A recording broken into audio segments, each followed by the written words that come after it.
Welcome into Second Down right here on ESPN Radio. Christian Gokel alongside Cody Queen and Cam Urshery. Just getting a rousing bit of energy from Cody Queen before the show depressed. starts. Quote, I'm not feeling it today. That's what you want to hear, Cam, from your co-host as the intro music is playing. Cody, your Avalanche just took a big L last Three night. in a row, dude. Like, you okay? We didn't lose any games in the playoffs. And now we've lost 3 in a row, and we're on the verge of getting out of the – I can't do it, dude. Listen. My Broncos suck. Magic suck. No, Teddy Bridgewater's doing it big time. You're going to get a new coach with the Magic. Things are coming up for you, man. Yeah. LSU's got a really good pair of DBs out there. Yeah, you're one of those cross-country fans, but, you know. On college football. But, like, listen. I just don't have a fan base at all. No, you're literally a cross-country fan. You're a Denver fan in the NFL, and you're an Orlando fan in the NBA. You're a cross-country fan. So, listen, you're going to be okay. We're all struggling a little bit today. I wish I was a Denver Nuggets fan. The Hawks, nice. But you can't claim that now. I can't. You've been claiming the Magic for I don't too like long. the Nuggets. No. But, Cam, I tried to tell you guys yesterday, nobody wanted to listen to me, that the Hawks, it's just math, right? You beat a 1 seed in game 1, you're going to get smoked in game 2. Trae Young, he gets 20 points, but really inefficient. You get a big performance from Kevin Huerter. Doesn't really matter for anything. The Hawks get blown out in game 2 of the series. Come back home. I guess technically they did their jobs. You take one and you take home field advantage or home court advantage, away from the 76ers. But Cam, yesterday just felt like what every single Hawks fan was dreading, which is the fact that you have nothing for Joel Embiid. And when you let those perimeter guys start heating up, I think Seth Curry made his first 4 3-pointers. When you let those guys start heating up, the Hawks probably don't have any answers. Yeah, they don't have any answer for Embiid. That's 39 game 1, 40 game 2. So he's averaging almost 40 a game, pretty much 40. Yeah, they were down 2 at halftime. I wouldn't say this is a horrible loss because, I mean, like you said, game 1, they stole one on the road. Now you're coming to Atlanta. Generally, in my opinion, if you could get one in Atlanta and tie this 2-2, just make it interesting. But they clamped down. That's what Philly did. They're the number 1 seed for a reason. They clamped down last night and made it hard for Trae. And Trae doesn't get it going, Hawks not winning.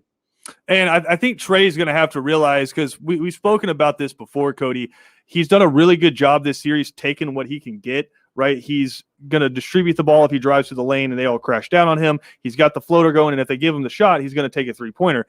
What I think he needs to realize is sometimes you have to be the guy. Like last night, he had 11 assists, which is great, but he only had 21 points. So, yeah, it's a double-double, but when he's the guy on the team that has to carry it, you have to take more shots than that. You have to be that guy. You can't just count on these other guys to start hitting the shots, because what happened in the second half is going to happen really more towards the end of the third quarter, where you go cold, your team goes cold, you're not there to pick it up because he was on the bench at the end of the third getting some rest. You're not there to pick it up, and all of a sudden, I believe they go on a 30-9 run. Yeah. Like, it's the playoffs, man. Like, Trae Young's going to have to realize it's cool to make the quote-unquote right decision, right? Remember LeBron used to get crushed for this all the time, right? You're like, it's the right pass to make, right? You're driving down the lane and you kick it out for the open 3-pointer, right? It's in basketball, it's the right pass to make. To me, it's never going to be the right pass because you're LeBron James. You're the one who's supposed to take that shot. If you're Trae Young, you're the guy on the team. You're the one who is supposed to take the big shots, not be a role player distributing the rock. I mean, I could be wrong about this. I don't think I am. I think Trae Young, you're going to have to say he's going to have to be the guy every single night if you're going to take down the 76ers. Oh, no. With Trae, yes, he should have took more shots. He should have been doing more. But not only that, so they locked up Ben Simmons in the paint, like I've been asking them to do, but then they left Curry wide open. Oh, boy, got 21 points. He was draining them. So if you eliminate one guy, another guy on that team, that's the reason why they're a number 1 seed. You know what I mean? So, So Seth Curry was draining them, and then Embiid got he got 40 points. So they tried to play as much defense as they could, but you can tell they're only 12th in the league at defense against one of the best teams on offense. So, Trae, he should have been doing more. He's been doing a lot during the playoffs. Well, listen, he had Ben Simmons on him. You can't let up. Yeah, he had Ben Simmons on him, who's all NBA first-team defense. But at the same time, if you are the superstar, you're the guy taking a bow in Madison Square Garden, right? Yeah. You're supposed to be that guy, then you should be able to take on that guy. And listen, I'm not saying Trae Young had a bad game if you're just looking at the box score. I'm saying if you watch the game, I felt like he was giving up the ball way Sounds too like much. you hate Trae Young. No, yeah, right. I just, I loathe Trae Young. No, I think Trae Young's great. I think he's going to be great, but I think you saw Doc Rivers. He's a great coach. He had a good game plan, which his game plan was basically like, listen, I have the Jalen Ramsey of defenders in the NBA. I can just lock him up on your best guy and then worry about it on the flip side. The thing I was kind of disappointed, Cam, and we talked about this yesterday. We've said it before. You do not have an answer, and you're not going to have an answer for Embiid, right? The Hawks just don't have anybody on their roster that can lock him up. There's no game plan that you can put together that's going to slow him down. He's going to get his. But as much as he got his, you still had a lead in the third quarter, right? What I thought they should do, what I still think they should do is one-on-one with Embiid and Simmons, and then just don't let these perimeter players get the open threes. And that's where they were getting killed in the first half, and that's what happened in the end of the third quarter, into the fourth quarter, is you start letting these guys stay open on the perimeter, and there's nothing you can do about it when they start draining these threes because you're trying to trap Embiid on the inside, right? You're trying to double team him. You're trying to slow down Ben Simmons with two guys. You don't have enough bodies on the court to do all that and cover the wide open three-pointers.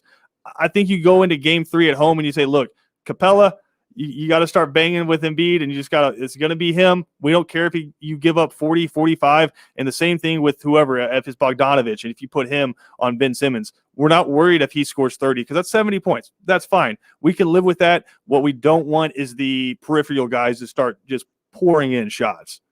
No, I agree. Embiid, he's the best player on the court, best player in the series. You got to let him get what he wants. Regardless, if you double team him, he's still going to get 30, 40 points. So you might as well go one-on-one. Last night, Shake Milton, 14 points, 14 minutes, 4 or 5 from the 3. That hurts. Like Seth Curry being like his brother, 5 or 6 from the 3, that hurts. Stay attached to them like you did game 1 and say, okay, Embiid, one-on-one with Capella. Capella's going to get killed. We know this. But, I mean, yeah, that's what it really is. That's what it really is. Embiid kills anybody. Yeah, so it's not like you say he's going to get killed. That's not disrespect to Clint Capella. Very few people in the league can slow down Joel Embiid. Embiid is one of the most skilled big men of all time. He is exploded to dust if you stepped on the court. My arms would fall off like a character or something. He just like bum rushed me. I'd probably fall down. Just it's about adjustments, man.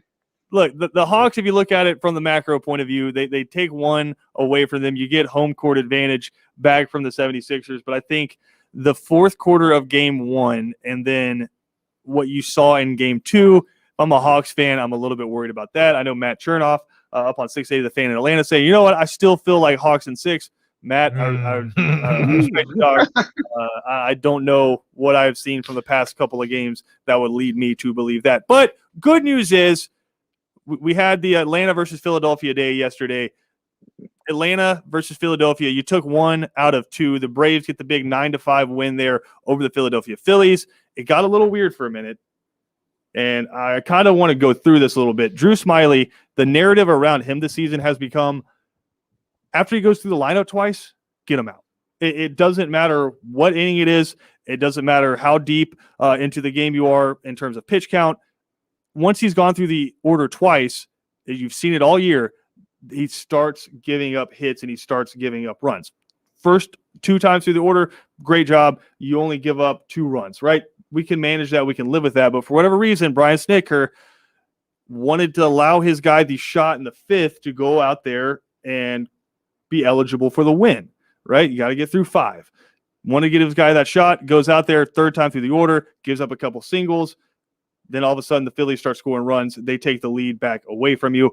I think going forward, you're either going to have to use Smyly and basically use him as a bullpen game and just say he's going to get us 4 or 5 innings, 5 innings max, or 6 if he goes perfect, but 5 innings max, and then you go bullpen for the rest of that game. Or you're going to have to start looking at Drew Smyly and saying, are you worth it? Because I know they gave him a whole lot of money, but you have guys like Tucker Davidson who's going to get the start tonight. You have Bryce Wilson who's done a serviceable job so far. Boy. Yeah, is Drew Smyly's 6-something ERA worth throwing him out there every 5th day? I'm not sure. Some other things to dive into from this game is just sticking with the pitching. I thought AJ Minter had a really good performance coming out of the bullpen, but we did get to see old Shane Green for the first time this season. Again, Braves did not re-sign him after last year. Got him back about a month ago. Signed a 1-year They're deal like with psych. him. Yeah, signed a 1-year deal with them, and then last night did not go well for old Shane Green. No. He gives up 3 earned runs in just a third of an inning pitched. Not what you're looking for. I believe a 54 ERA right now for our good friend Shane Green. So the help you thought you were going to get, maybe look at this, a first outing.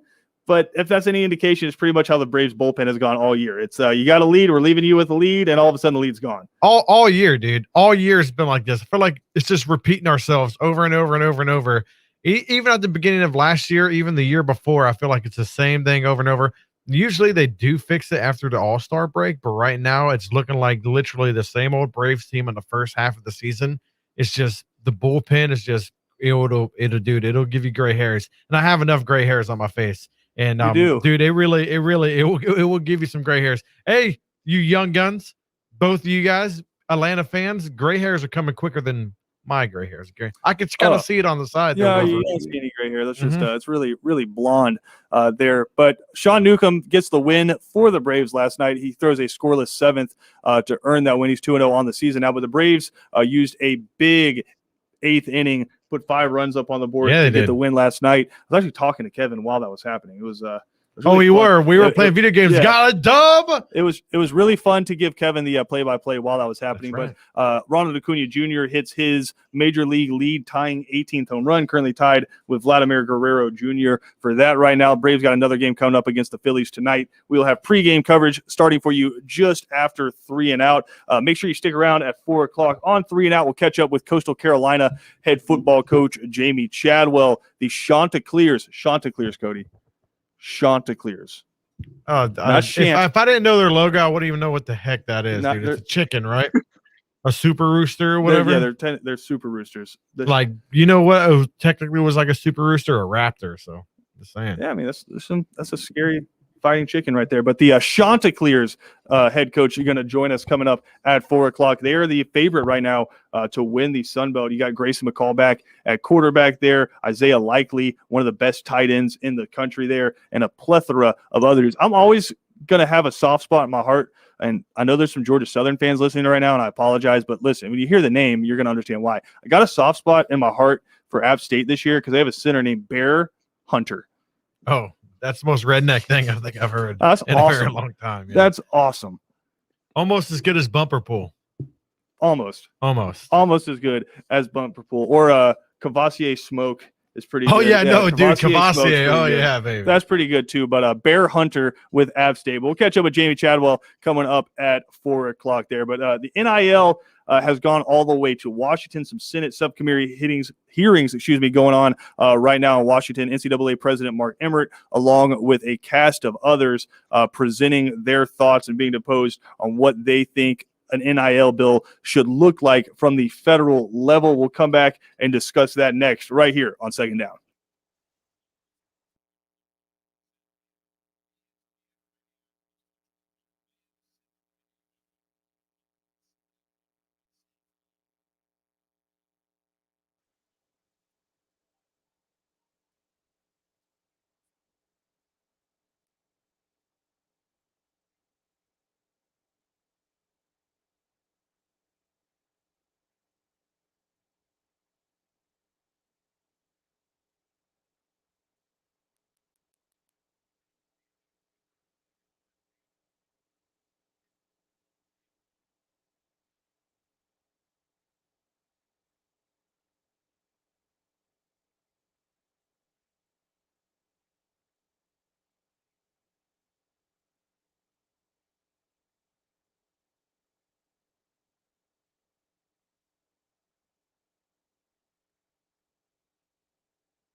Bluetooth mics in here?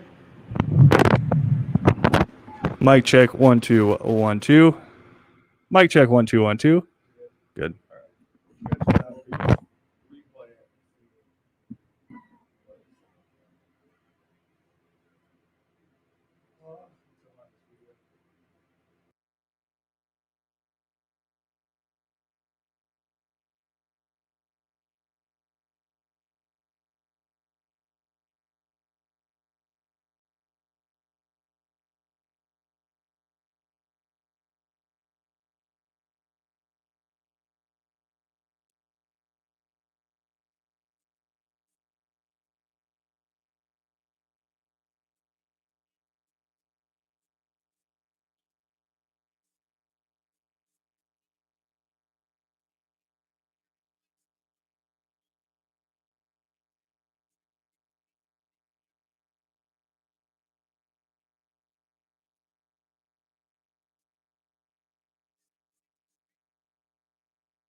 Christian Gokel, Cody Queen, and Cam Ursery here on Second Down. Glad you're hanging out with us on this Wednesday afternoon. Got Jamie Chadwell, head football coach of the Coastal Carolina Chanticleers, coming up at 4 o'clock. And we are, of course, presented to you by the Uniform Source. 2 different locations in Savannah to take care of all of your uniform needs. Now, guys, name, image, and likeness is something we've been discussing on the station a ton over the past few months as it's come to the forefront as states like Georgia are set to implement their own laws in regards to name, image, and likeness. July 1st, for the state of Georgia, athletes, any public school in the state of Georgia will be able to profit off of their name, image, and likeness. Obviously, there's a lot of rules that go into that, but there has been a desperate push.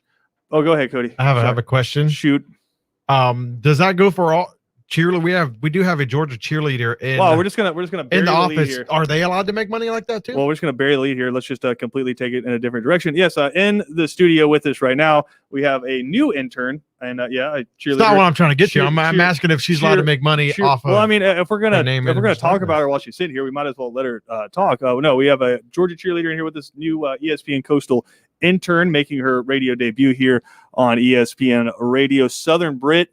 Kind enough to be in studio with us today. I mean, I guess you kind of have to be, so I don't know if it's kind enough for your internship. But yeah, go ahead, hop on the mic with us here, guys. Thank you for having me. Yeah, absolutely. So we were asking the question there: cheerleaders, are they considered athletes at their schools? And I know there's 2 different kinds, right? You have, or probably more than that, but you have competition, and then you have the cheer squad. I don't know if that's the best way to put it. I'll let you talk because you're obviously way more knowledgeable about this than me. Well, yeah, you hit it right on the head. You have competition cheerleading and you have sideline. So spirit squad is what it's called. And while it may be a sport, while you're doing some athletic things, and while you probably have more injuries than most other sports, actually a recent NCAA report showed that cheerleaders had more injuries in 23 of the 24 considered sports for collegiate teams, but no, we're not considered athletes. So we don't get scholarships. But some people do have boosters and such. But yeah, no, we're not athletes here.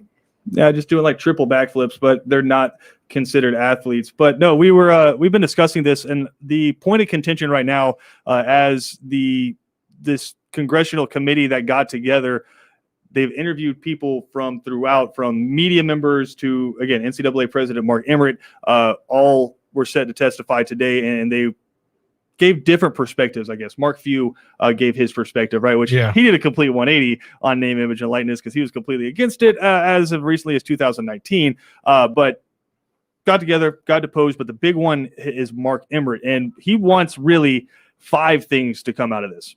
Number one, he wants name, image, and likeness. The NCAA wants it because they realize no matter what they want, it's coming, and so they want it to be controlled, because what you have right now is different states, different laws, different rules, different regulations, right? Like the state of Georgia, you have name, image, and likeness, and there's that weird rule in there where these schools can take to as much as 75% of what players earn off of that. Again, I don't want to get off on a different tangent. I don't want to get off on a different tangent. But I'm saying there's different rules in every single state. And so what the NCAA has been begging Congress for is, we want you just to pass a sweeping federal law that covers up all 50 states, right? We just want every single school to be covered by the same law. And some of the things they want inside of that is they want that law to preempt any state law. So if you have any legislation, any bylaws inside of those that contradict what the federal law says, the federal law would then preempt that, and the NCAA could use that law to say you're breaking rules. That's another thing that they want in there. They want Title IX protections. So again, we've spoken about this. One of the big reasons why you don't see, if we're just using Georgia as an example, you don't see men's soccer or men's hockey as non-club sports, as actual scholarship sports, is because of Title IX. Then you would have to take that money, equally use it to build 2 more women's teams, right? And they want Title IX protection from that. And the one that a lot of people are pointing at and saying this is where it starts getting to the crux of our athletes, amateurs, is they want inside of the law there to be explicit language that says athletes are not employees. So we don't have to pay them, right? They can't unionize. Just right? make billions off them. Screw it. Right. Well, I mean, and again, it's so complicated, right? Because the NCAA in and of itself, when you look at the University of Georgia, and the University of Georgia is bringing in, I believe, over $1 billion in a fiscal year, not just in sports, but just as an institution. That's not the NCAA. The NCAA is technically a nonprofit organization that comes together to proliferate college sports, pretty much every college sport except for FBS college football. Yeah. Every college sport except for FBS college football. Like if you talk about, we're talking to Kevin about this, when you say the NCAA college football championship, that's not the college football playoff. That's Division II is what we're talking about, or FCS, excuse me, not Division II. FCS is what we're talking about there. That's the NCAA college football championships, where everyone says the perfect playoff, right? It's so much in this, but the goal of the day for the NCAA was, we want to push through a federal law, and we just want it to be about name, image, likeness.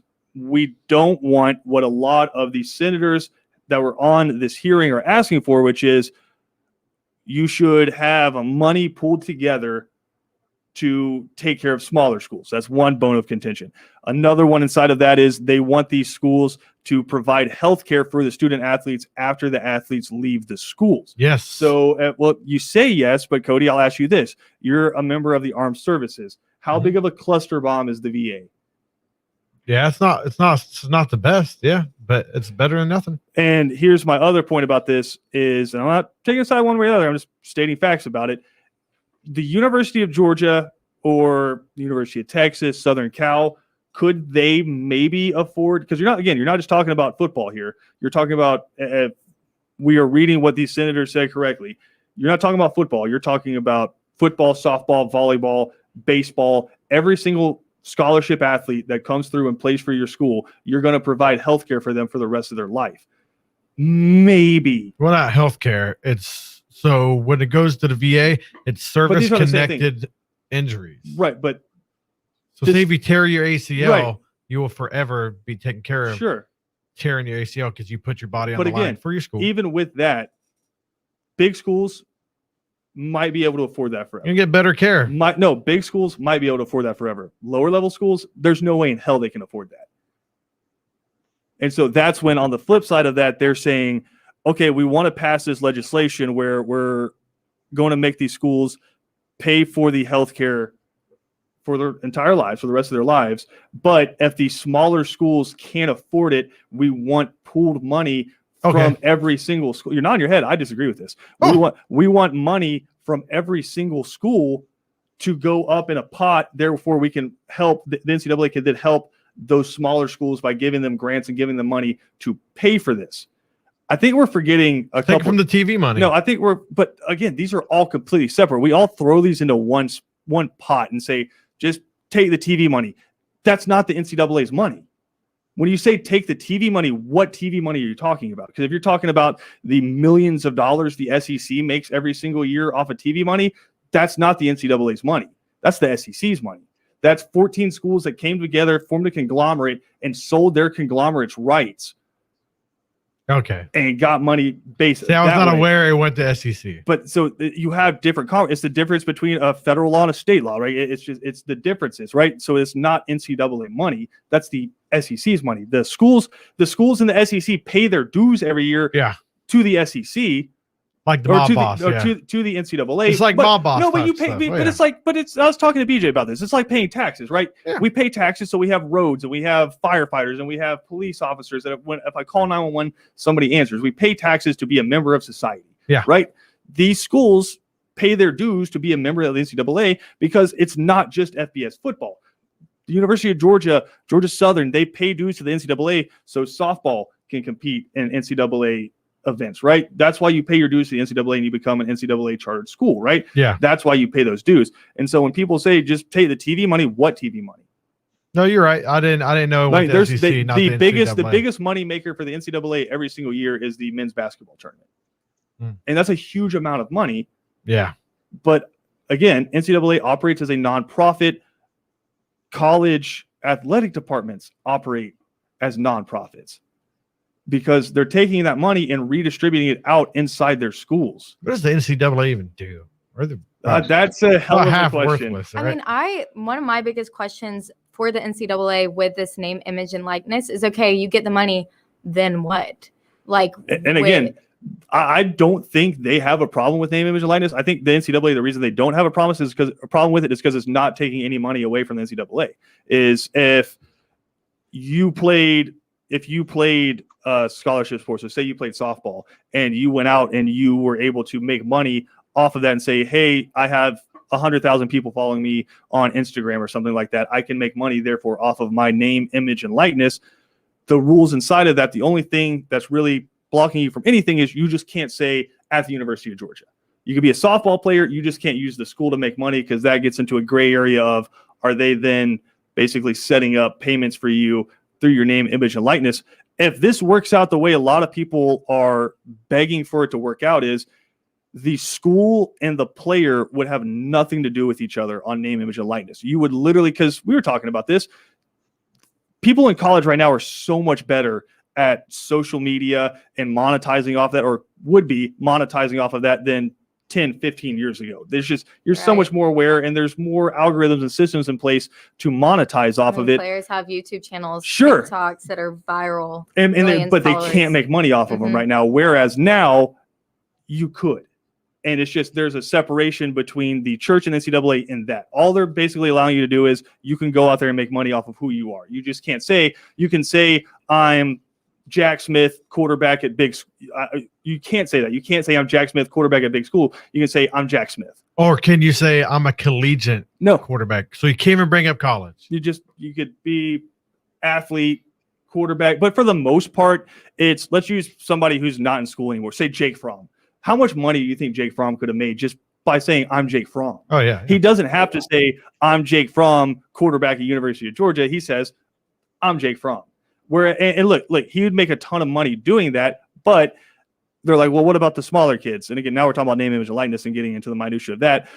The kids with less name recognition, they can still make money. And all this is doing is it's not promising them that they can make money. It's just not blocking them. It's giving them from the doing it. opportunity. It's just it's not even giving them the opportunity. It's just we won't stand in your way. Yep. Right. It's just it's not blocking. They're not. The NCAA isn't giving these kids anything. They're just removing the walls that were there before. But where the minute, and this is every government bill ever, Cam, when I'm looking at this, right? It can't just be as simple as let's get name, image, and likeness through and then worry about everything else. It's, hey, let's get name, image, and likeness through, but let's on the backside of that tack on 4 or 5 extra things. And then this is where this federal bill is going to get held up now for years to come, because you're going to have now Congress and Senate getting and wanting to get their thoughts and their opinions in and of this bill. And I'm reading from this. Oh, go ahead.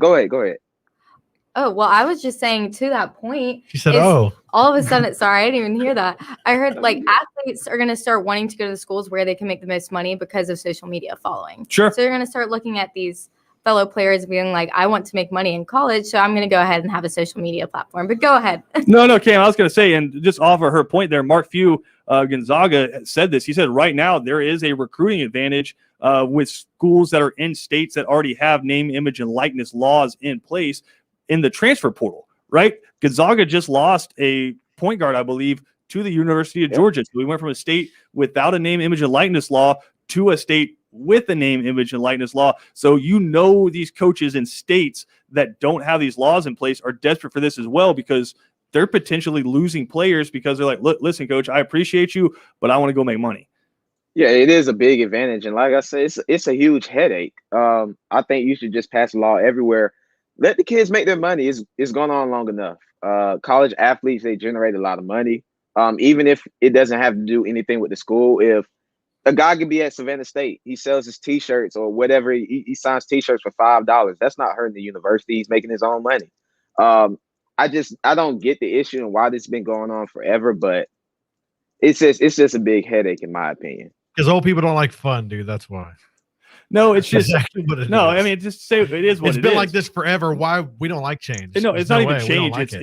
It is change, but it's not that we don't like change. It's we don't like change when it involves our money. No. We like change. No. It's we don't Our like generation likes change. when it touches my money is where you don't like change. And NCAA, they've been making money for a long time. These colleges have been making money for a very long time, and you start getting nervous when all of a sudden there's talk about. Listen, what do you think they're more nervous about? The fact that a sophomore wide receiver can now go out and make $1,000 for an appearance at a club on a Friday night, which he probably should have like a room check because they got a game the next day. But like, do you think they're more worried about that kid making $1,000 or the United States government mandating healthcare? Oh yeah.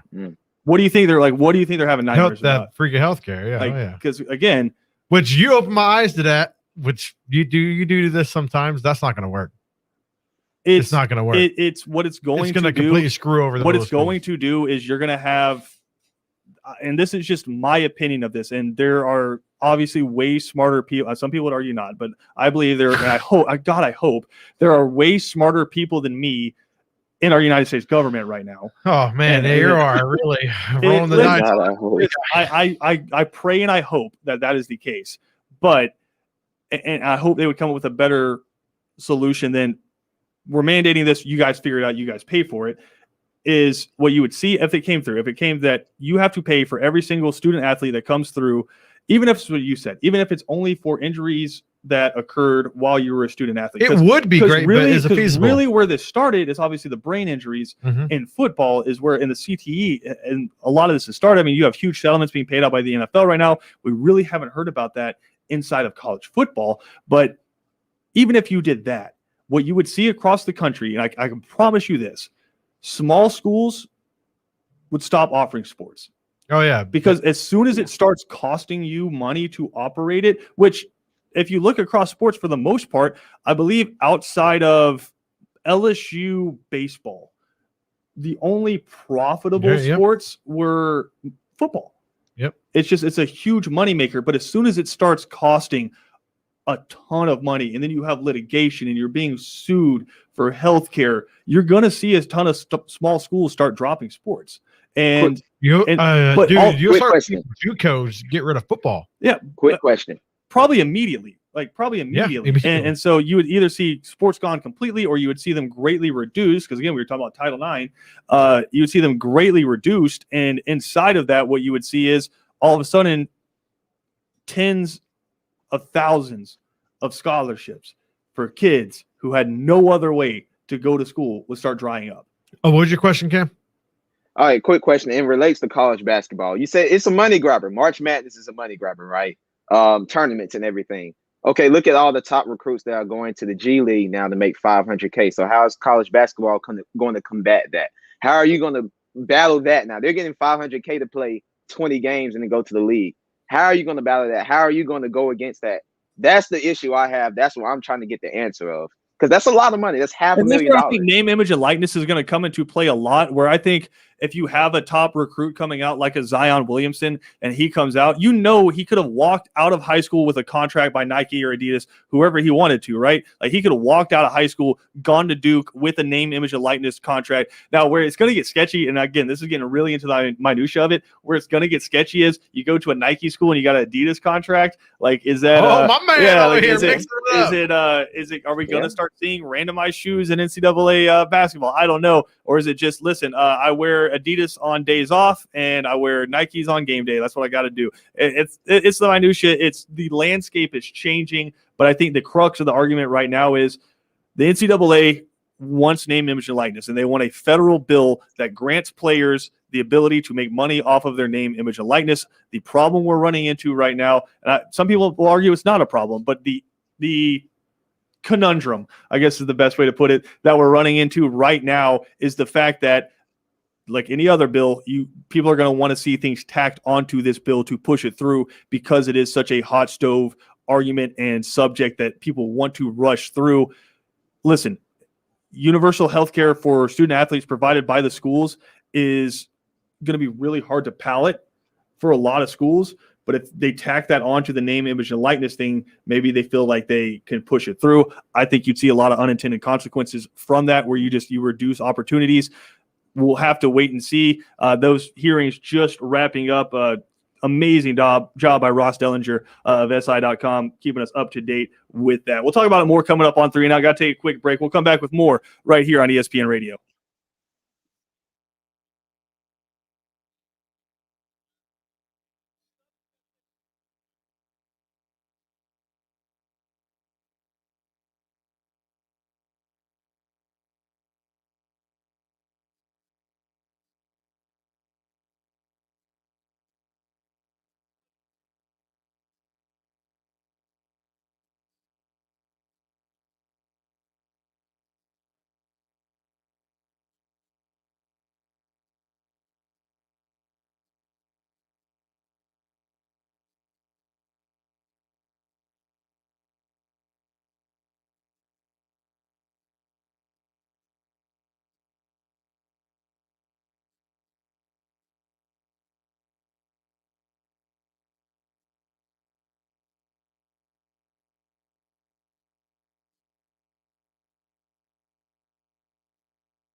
We'll be curious to get your opinion on this. Again, joined by a new ESPN Coastal intern, Southern Brit. And Cam, I'm curious yours as well, more from the basketball side. But there's been some questions. Obviously, things changed a lot last year, and we're forced to change, right? If we were going to operate, we had to change how we operate. I mean, we've done shows where all three of us were in different locations, right? 3 and Out.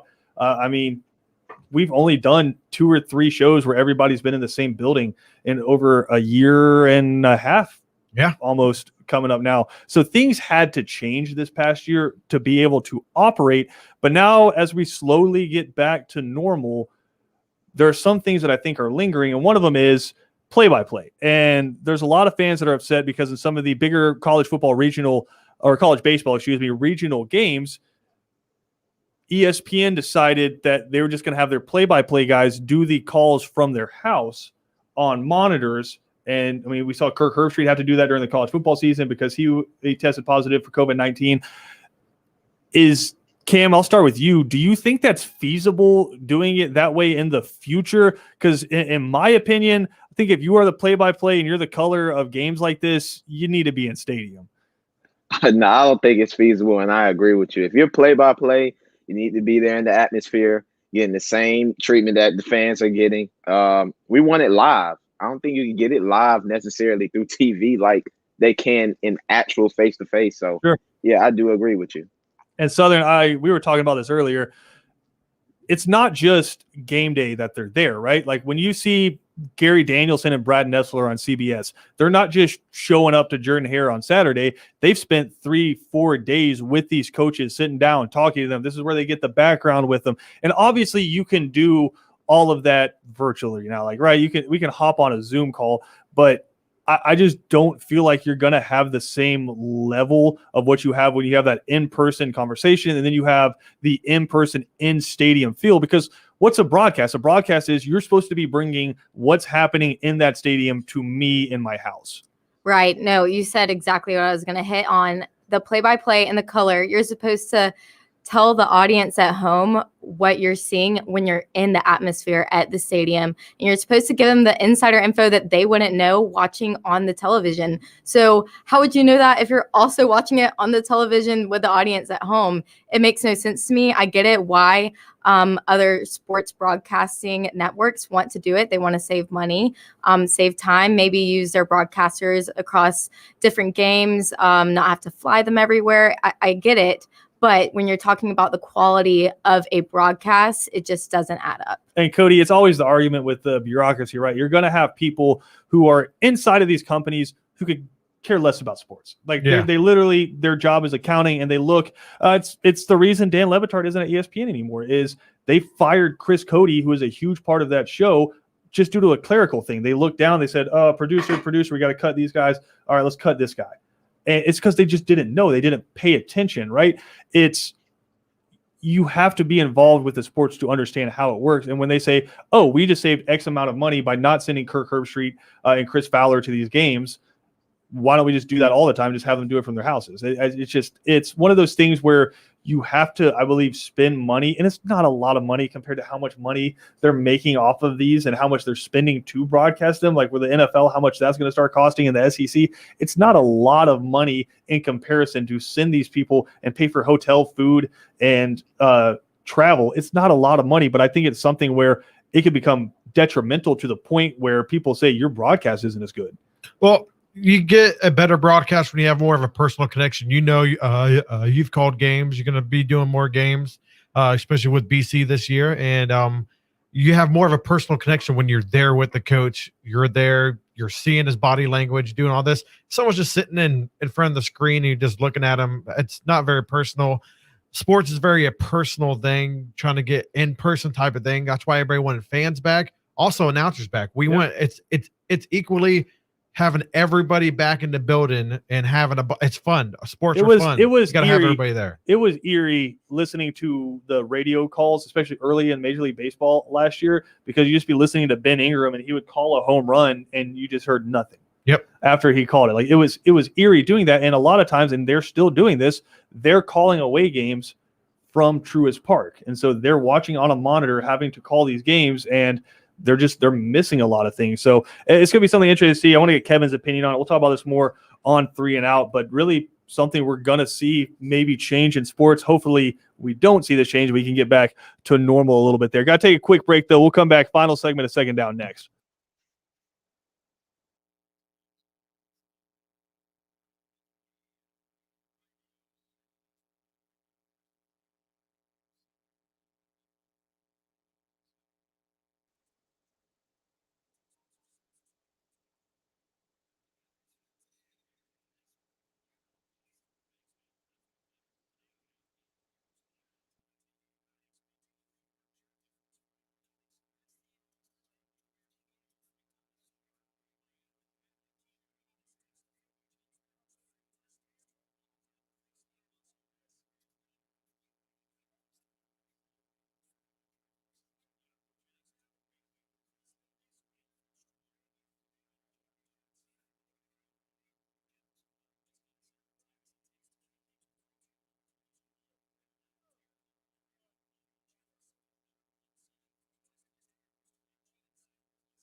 Welcome back into Second Down right here on ESPN Radio. Christian Gokel alongside Cody Queen, Cam Urshery, and joined in studio by a new ESPN Coastal intern, Southern Brit here. Cam, I haven't said it all day, but you know what? I've seen Friday Night Lights too many times.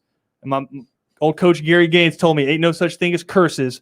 Braves are 500. They have a shot tonight to be over 500 for the first time all year. Ain't no such thing as curses, Cam. They're getting it done tonight. I thought you was gonna go by the show and not say anything. Now you have jinxed them. Oh man, we do this every time. We have done this. Lose. Well, Yeah, they lost oh, against they Dallas Carter in the championship. Yeah, but I mean, that's not because Oh, they were yeah. cursed. It's because the Dallas Carter's cheating, remember? Oh yeah, that's true. You know, there's kicking Every helmets. time we do this, they lose, man. Every time we do this, they lose. But you know, I hope it changes tonight. We've been waiting all year. It's been 58 games. Maybe the 59th is our lucky. No, he thinks it's funny. He Southern, thinks it's 15 funny. seconds. Are there any such thing as curses in sports? No. No. Perfect. See, that's professional right there. One word, no. Ain't no curses. Braves going to get it done tonight. We'll have the call of the game coming up for you just after 3 and Out. Of course, Braves pregame coverage starts right after the guys get off at 6 o'clock. But Jamie Chadwell, head football coach at Coastal Carolina, coming up on 3 and Out.